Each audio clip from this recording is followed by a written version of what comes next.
Saudara Menteri,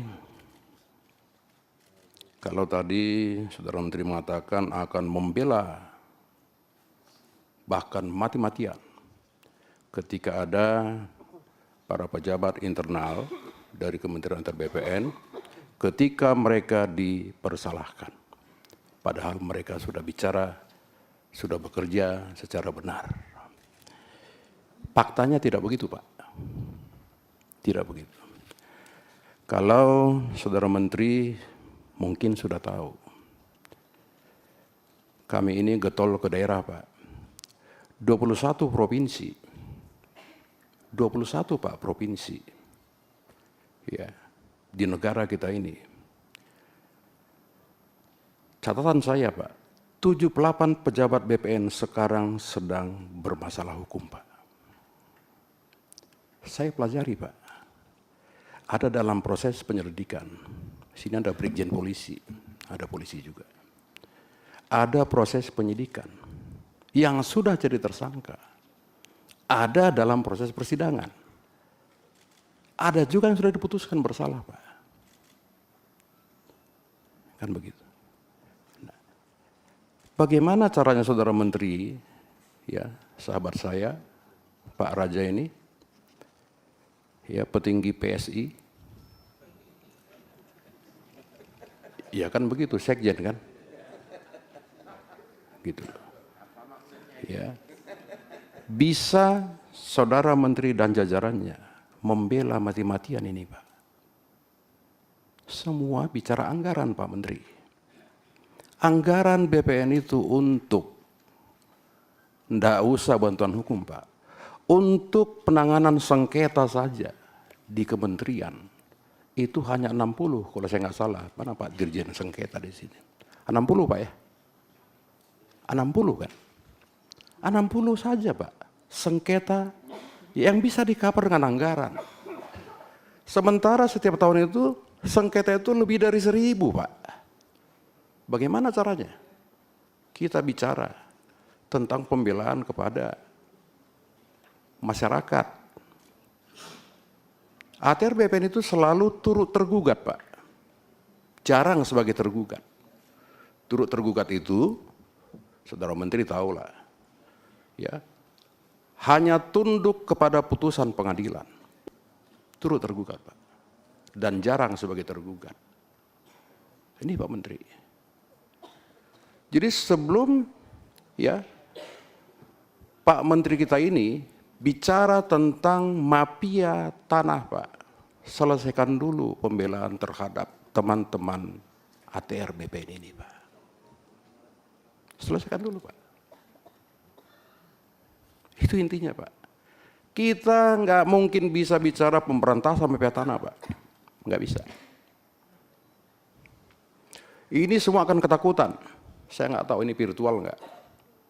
Semua Kakanwil, semua Kakanta itu akan ketakutan, Pak, sampai ke bawah untuk berbuat kebenaran, Pak. Kenapa? Saya tidak perlu ungkap lagi di sini. Pak Wamen sudah tahu, saya sering sampaikan. Ya. Kepala kantor pertanahan dia berbuat benar dan dia membuat sertifikat dengan dasar dari surat bupati, surat keterangan camat, saksi kepala desa, surat dan saksi lain. Ketika sudah dibuat sertifikat, tersangka, Pak. Kementerian diam. Saya terus terang bilang diam, Pak. Kami suka bantuin tuh para kepala kantor. Ada tuh orang-orangnya tuh, silakan dicek, Pak. Siapa yang pernah kami bantu? Saya pernah telepon Kajari, Bapak tangkap dia, Bapak pindah besok, saya bilang. Ini Saudara Menteri. Jadi kalau kita bicara semangat pemberantasan, Pak, iya kan, selesaikan dulu di dalam. Bikin dulu nyaman, Pak, di dalam ini. Supaya sertifikasi itu bisa betul-betul mereka lakukan tanda tangan secara nyaman dan sukacita, Pak. Itu Pak Menteri. Tidak gampang, Pak, di pertanahan. Semua rakyat ini selalu kalau bicara tanah, dia akan ke kantor BPN. Padahal itu tanah pertanian, Pak. Itu tanah dari KLHK. belum tanah lain-lain. Ini bagaimana Pak Menteri? Ini ada Pak Agus di sini, Irjen. Setelah saya mati, APIP-nya kurang berjalan Pak. Pak Irjen. Kan begitu Pak. Sebelum Irjen turun, mestinya APIP dulu Pak yang bekerja. Nggak jalan. Gitu. Ini Pak. Jadi penegakan hukum keluar itu bisa berjalan ketika semua teman-teman yang dari mulai kementerian sampai ke bawah itu Pak, betul-betul kita jamin hak hukumnya. Caranya bagaimana? Anggarannya Pak. Nehi, percuma kita bicara Pak, kalau anggaran sangat minim sekali. Saya sudah bilang, 60 saja Pak yang bisa di-cover untuk sengketa ketika BPN digugat. Ada ini Pak Dirjen jadi sengketa, ada Pak Agus, mantan penguasa sengketa. Kan beliau udah kelompokan Pak. Ini bagaimana Pak Menteri? Kita selalu dengan Pak Menteri, berantas, nggak bisa Pak, diberantas Pak. Sumber daripada sengketa tanah, sumber daripada mafia tanah adalah tumpang tindih Pak. Tumpang tindih tanah, termasuk PTSL. Mohon maaf Pak, kita jangan bangga dengan PTSL. PTSL itu dominan bermasalah Pak semua. Kenapa? Tumpang tindih. Kenapa? PTSL gampang, mengejar target Pak. Pak Menteri. Demi untuk mengejar target, terbitkan PTSL. Ternyata tumpang tindih Pak. Bukti sama kami ada semua Pak.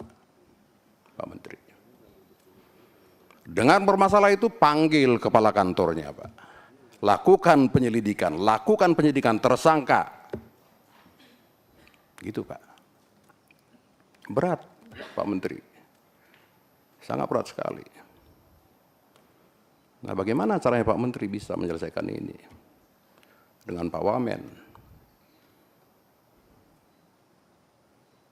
Tidak tahu Pak Menteri sudah tanya nggak ke para dirjen, ke para PJU, apa sih masalah di Kementerian ATR BPN? Kalau saya melihat tumpang tindih pertanahan Pak. Yang kedua Pak, regulasinya itu tumpang tindih Pak. Kalau Pak Menteri sudah baca PP 18 tahun 2021 pasal 64 itu, ya Bu Umbun, coba dibaca Pak pasal itu. Setelah 5 tahun harus melalui pengadilan. Lah kan kekuasaan sertifikasi itu ada di BPN. Kenapa harus pakai itu Pak? Belum Permen nomor 21 tahun 2020, saya sudah suka bilang revisi itu Pak. Nggak tahu sudah revisi nggak Pak Agus? Sudah nggak direvisi? Itulah menjadi cikal bakal Pak masuknya para mafia tanah. PP 21 tahun 2020. Saya sudah bolak-balik Pak teriak mengenai itu. Sampai sekarang saya nggak tahu kabarnya bagaimana itu. Itulah sebagai alas sekarang oleh para mafia itu dipakai. Ini Pak Menteri. Kalau di Banyuwangi ya Pak Menteri menyetop sekian ribu sertifikat bla bla bla. Ha, itu mah kecil Pak. Itu kecil Pak. Itu di depan mata Pak Menteri aja itu. Belum kasus di Sungut Pak. Apa itu Pak? Apa ya?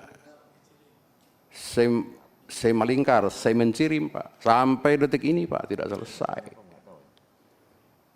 Nggak selesai Pak. Kenapa? Ya tumpang tindih. Kenapa bisa tumpang tindih? Kenapa nggak selesai? Regulasinya Pak juga tumpang tindih. Maka bagaimana caranya Saudara Menteri berbicara kepada ya kan KL untuk mengevaluasi kembali semua regulasi yang tumpang tindih ini Pak. Baru Bapak bisa bekerja. Download Tribun X sekarang. Menghadirkan lokal menjadi Indonesia.